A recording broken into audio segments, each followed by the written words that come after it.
building or dwelling as charged. The state will recommend 18 months initial confinement and 2 years extended supervision, concurrent to any other sentence, and full restitution for all victims. Briefly, with the subject of victim notification, the victims have been notified by letter. However, I am not in receipt of any victim impact statement or restitution request. All right. Ms. Weinecke, is that correct from your point of view, ma'am? It is, Your Honor. All right. I'm required to ask some questions now of Mr. Baer. Mr. Baer, have you heard what both attorneys have said? Yes, sir. All right. Before I can even ask you what your plea is to this single charge, I need to review some matters with you. First, the charge is one of burglary, and you're required to know the maximum penalties. There could be a fine of up to $25,000 and a total sentence, including both initial confinement and extended supervision of 12 and a half years. Do you understand that? I do, Your Honor. Next, the burden is on the state to prove each element of the crime charge beyond a reasonable doubt. Here, the state must show the following, and there are 4 elements. First, that you intentionally entered a building or dwelling of another. Do you understand that element? Yes. Next, the state must show that at that time you did not have the consent of the owner or person in lawful possession to enter. Do you understand that element? Understood. I'm sorry, I didn't hear you. Yes, sir. Okay. The third element is that you knew that your entry was without the consent of the person who either owned or had control. Do you understand that? I do, Your Honor. And the fourth and last element is that at the time of your entry, you intended to steal or commit a felony. You understand that element? Yes. All right, now we've gone through the maximum penalty and the elements. I now ask with respect to this single charge of burglary, what is your plea? Guilty, Your Honor. Are the facts contained in the underlying criminal complaint regarding what happened, are those facts accurate? Yes, they are accurate. Is anyone forcing you or making you enter this plea of guilty? No. When you enter this plea, you give up some very important and fundamental rights, and it's required that I review some of them with you now. You have a right to a jury trial where the verdict or decision by the jury must be unanimous. As a result of entering this plea, you give up your right to a jury trial. Do you understand that? I do. Next, you have a right to remain silent, and no adverse inference can occur from the fact of your silence. However, when you enter this plea, you give up, obviously, your right to silence. And even if there were a trial and you remain silent, your attorney could still cross-examine any witness that would be called by the state to testify, and you could call witnesses as well. You're giving up these rights. Do you understand that? I do. Now, the burden is on the state to prove your guilt beyond a reasonable doubt. In this case, however, you've told me you're guilty, and you've told me the facts in the underlying complaint are accurate. You must understand then that there would be a basis for me to conclude beyond a reasonable doubt that you're guilty. Do you understand that? I do. Knowing that, do you still wish to continue with your plea of guilty to this single charge? Yes, sir. On your behalf, counsel submitted a change of plea form and an addendum. Have you had a chance to review that document? Yes. Do you have any questions about it? No, sir. Is the data that's been written into the form true and correct? As far as I know, yes, Your Honor. And what is your age, sir? I'm 26 years old. And how far have you gone in school in terms of grades you've completed? I have a high school diploma. I went to a manufacturing trade school to finish high school, and I've had some technical college, no degree. Have you fully understood everything that's occurred here in your case so far this afternoon? I have, Your Honor. Is there anything more either attorney would want in the record? District Attorney? Ms. Weinecke, is there anything more on behalf of your client you wish in the record before I make a finding? No, Your Honor. All right, based on the entire record that's before us, I make two discrete findings. First, based on the entire record, I find that the plea of guilty that has been made by Mr. Bayer to this single charge is a plea that he has entered freely, knowingly, and voluntarily. Next, based on the entire record, not just the statement that I'm guilty, but the entire record, I do find that Mr. Bayer's guilt to this charge has been established beyond a reasonable doubt. Therefore, on the plea of guilty, I do find that you are guilty as charged. Next, I'd ask the attorneys, do you want to proceed to sentencing or not? We do. All right, with that in mind, I'll look to all parties, including you, Mr. Bayer, but I'll begin by looking to the district attorney. Sir. As I stated, the victim in this matter was notified. There is no restitution request. Supports that restitution of zero, given that the circumstances which the state is making this offer are that the defendant is presently incarcerated for a Washington County case. He pled guilty to a 2019 burglary and felony bail jumping. Those cases were open while this case was picked up. However, that case was obviously not sentenced prior to this case happening. So he received a grand total of 2 years of initial confinement and 4 years extended supervision for that 2019 burglary case. His record also consists of a 2013 Washington County possession of narcotic drugs, which he was initially given probation, however, was later revoked to prison based on my review of the DA intercounty query. As far as the exact circumstances of this case, on July 2nd of 2019, at approximately 4:25 in the morning, in the city of Franklin, an officer observed the above-named defendant, who contacted him to help him get his vehicle.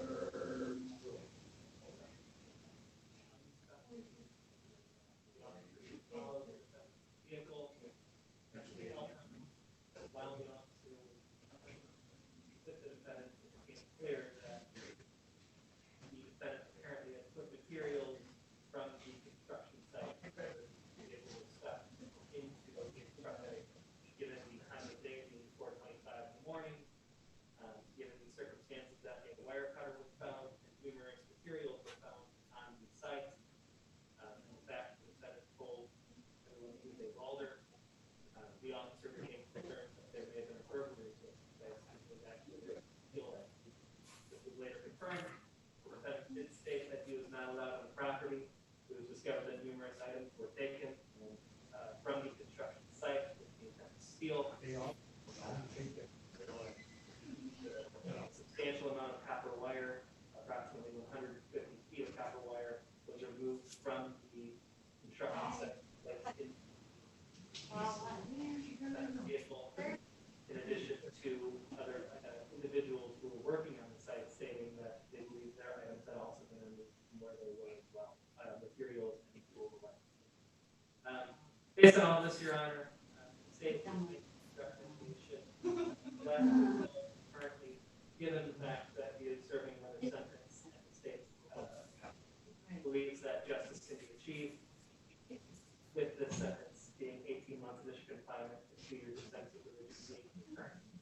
If it were not for that other case, which is already sentenced on, the state would have likely looked at this potential diversion, given that in a period of history, he does apparently have some drugs history there, given the possession of narcotic drugs in his criminal history.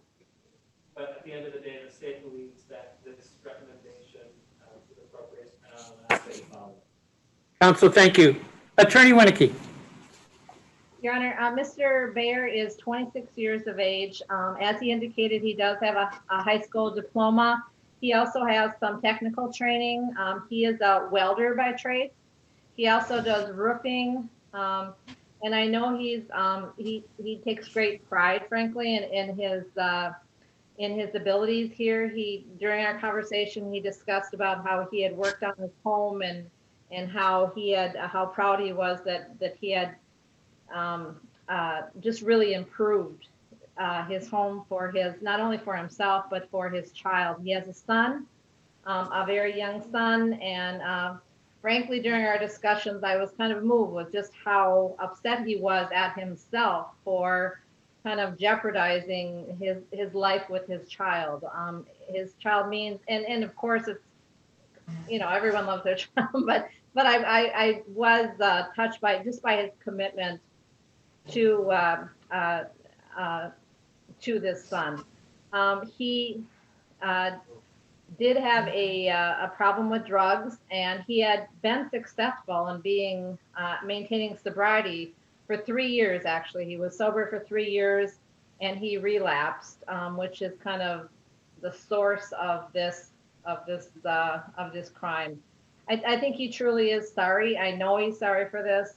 He's expressed remorse during our conversations, and he is appropriately upset with himself for impacting negatively his child's life. So I do think he has incredible motivation to do better when he gets out, to deal with this drug problem. And I think it's always going to be a problem for him, clearly, but I think he has the proper motivation to go forward and to live an honest life and to live a life that's productive, using his roofing and welding skills and his abilities rather than doing something like this. So we are asking that you make this concurrent with the Washington County sentence. And it's kind of a joint recommendation, basically, this sentence. And Mr. Bayer is accepting responsibility, is frankly contrite about this. And I think he is a good bet going forward that he will focus on these addiction problems and just go forward for himself and his son. Thank you. Council, question, any credit for time served? He's been in since, well, I think if this were to be concurrent, he would have the time that he's been in custody. I don't have the date of that. So I would look to Mr. Bayer to indicate what date that was. August 27th of 2019. Thank you.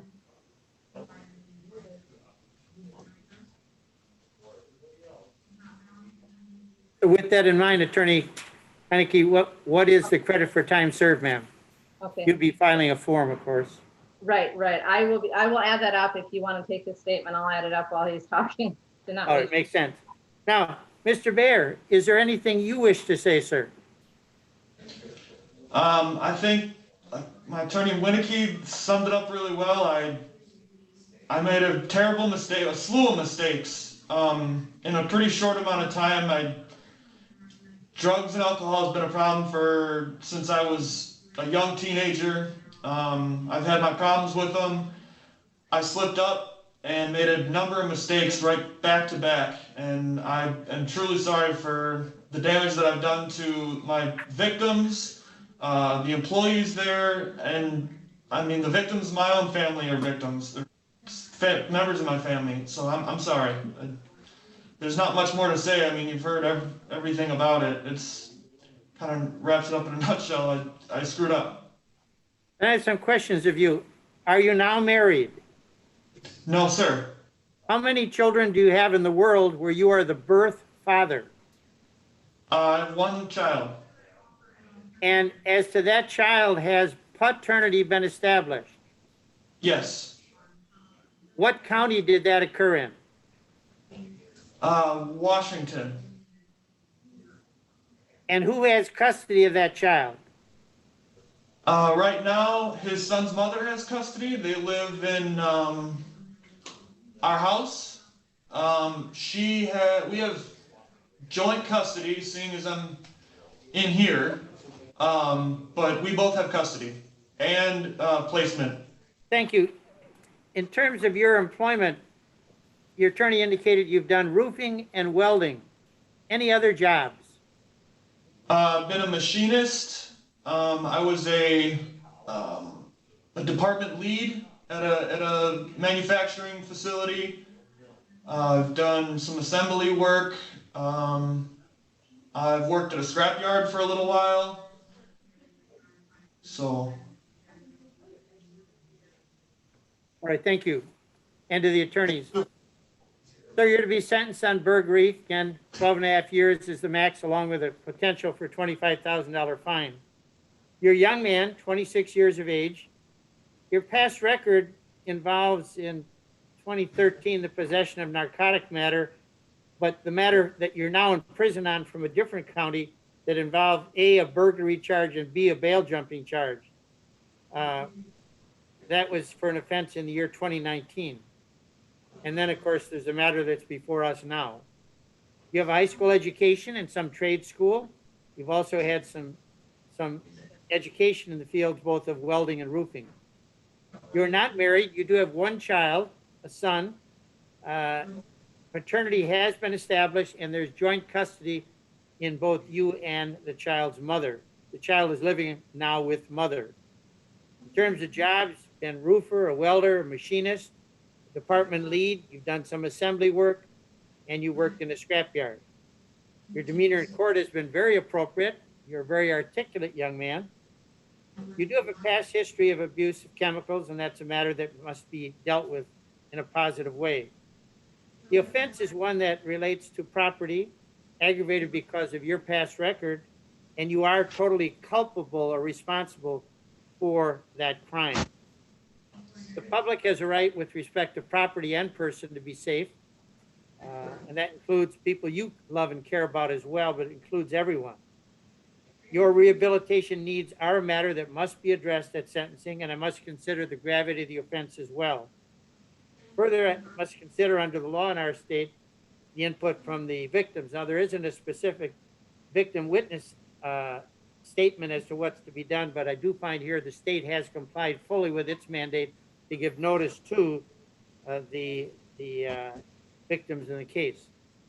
Given all the foregoing, I find that the recommendation made here is totally appropriate under all the circumstances presented. It's the order of the court in this matter that you be committed to the Wisconsin State Prison System for a term of initial confinement of 18 months. That's to be followed by a term of 2 years of extended supervision. This sentence is to be concurrent with the sentence you're now serving as a result of placement into the prison system before today's sentencing. Again, in addition to making it concurrent, you're to get credit for time served. And now, counsel, you're going to give us that number, madam. The number is 345, Your Honor, and I will file that form. You're to have credit for 345 days already served under this concurrent sentence. To make the record clear, would you like the case? Yes, please. Washington.